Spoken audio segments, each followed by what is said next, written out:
John Meadows here, back. I told you on the dynamic squat video we'd be back with more with Dave, and we are. And today we're going to talk about speed pulls. And so Dave's going to walk you through why you would even want to do this and how to do it.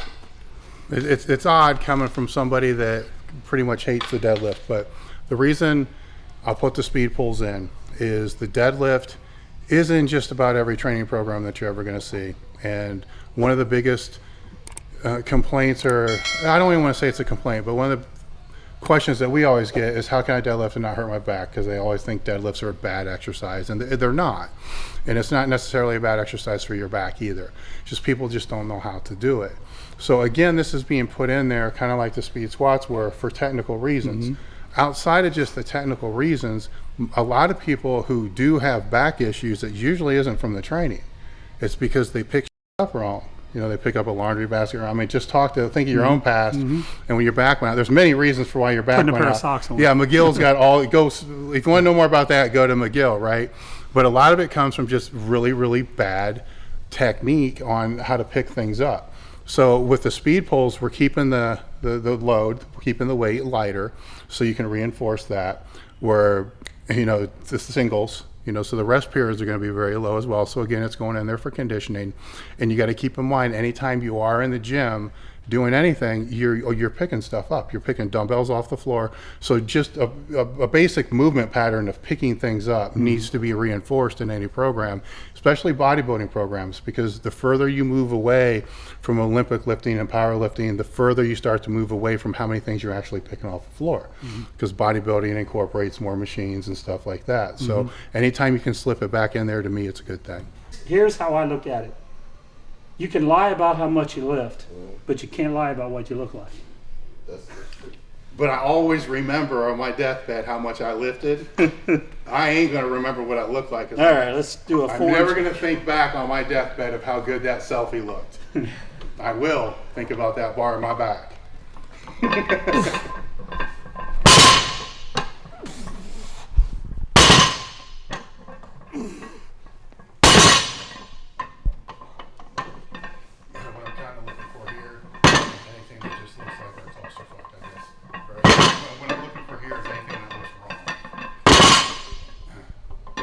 Something that could look wrong would be, you know, his shoulders are here and the bar is here, or even vice versa. You know, I want the bar to be moving in a smooth pattern.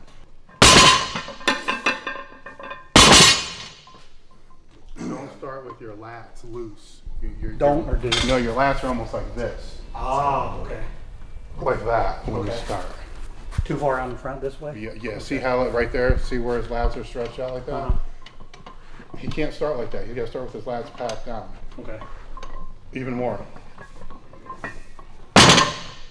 There, see? I saw that.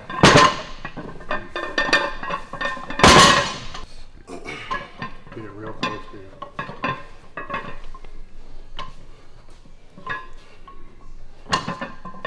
Yeah, that feels a lot better. Flare more. There you go. There you go.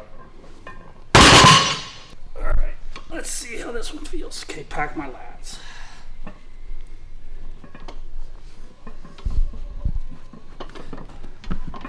There you go.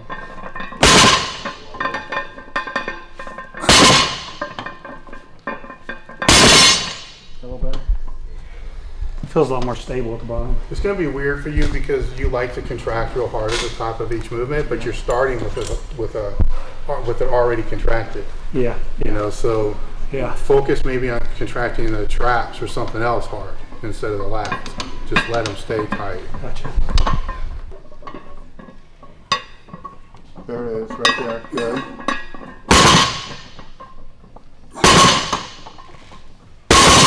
It's way better on the bottom. Finish with your hips. Flex your ass at the top. Flex your ass. There. Again, something's up with your hips. You're not getting your hips to come forward. Just stand there by the deadlift bar again. Yeah. But don't pick up the deadlift bar. Take your belt off for a second. Now just flex your ass for me, like Okay, straighten your legs, straighten your knees, flex your ass. See what you just did right there? Okay, now bend your knees just a little bit like the top of a deadlift. Do the same thing again. Why can you not do that? Why am I not? Yeah, the first rep I definitely was lazy. I thought I got a little better on the. Straighten your knees again, flex your ass. Say, bend your knees just a little bit, flex your ass. There. That's how it should be at the top. Yes, you gotta be able to drive your hips through, right? All you were doing is leaning through. You gotta, Yeah, I was. you know, you gotta. In prison defense. Yeah, I'm trying not to. I'm trying not to curse over here. You need to give it to the bar, right? Yeah. Think about it this way too. This is being done on a leg day, right? This is not a back exercise today. It's a leg exercise. So you don't be thinking about the back. Be thinking about hamstrings and glutes. You remember, you're accelerating the speed. You're not exploding off of the floor, right? So you want to listen to the click of the bar. Like, just lift the bar a little bit. See that click? Drop it again. Do it again. As soon as you hear that click, accelerate. Because if you accelerate before you hear that click, your back's going to round, guaranteed. Yep. Okay, for the speed pulls, we're going to have the guys do 10 sets of 1 for short rest periods. They're going to be using a box or pulling off of boxes just because it's more comfortable. For the speed pulls, it doesn't matter if you're pulling off the floor or if you're pulling off boxes. Do wherever you feel that your spine is in the least compromised position. And if there's any cues or anything that we need to make, we'll make them as we go through. So one thing we do on these is we use double clips because when you're doing the singles, you can put those on there. You're dropping a bar and the plates are crashing and the plates tend to come out. So just use 2 clips so that the plates don't go flying out. So there's one. It's because of the multiple sets.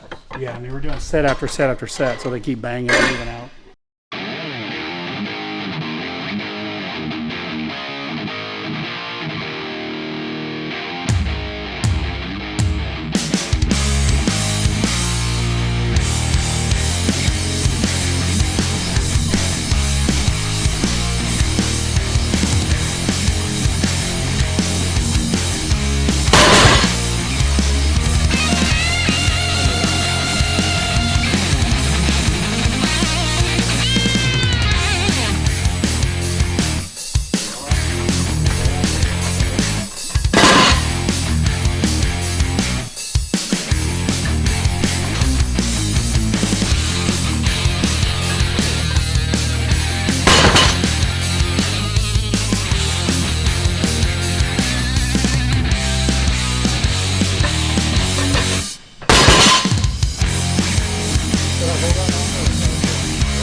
If you guys are watching this as a supplement or a complement to the program that I did with John, one thing to keep in mind with this is on the dynamic days where you have the dynamic squat and the dynamic deadlift, don't get overzealous with the dynamic deadlift. It is light, right? It's going to feel light. It's a technique thing.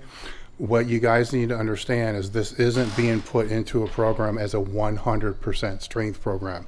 This is a power building program. There's other exercises that are going to follow this.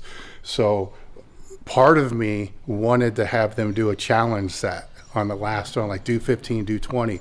But you got to remember, you have to recover from the stimulus to be able to grow from the stimulus.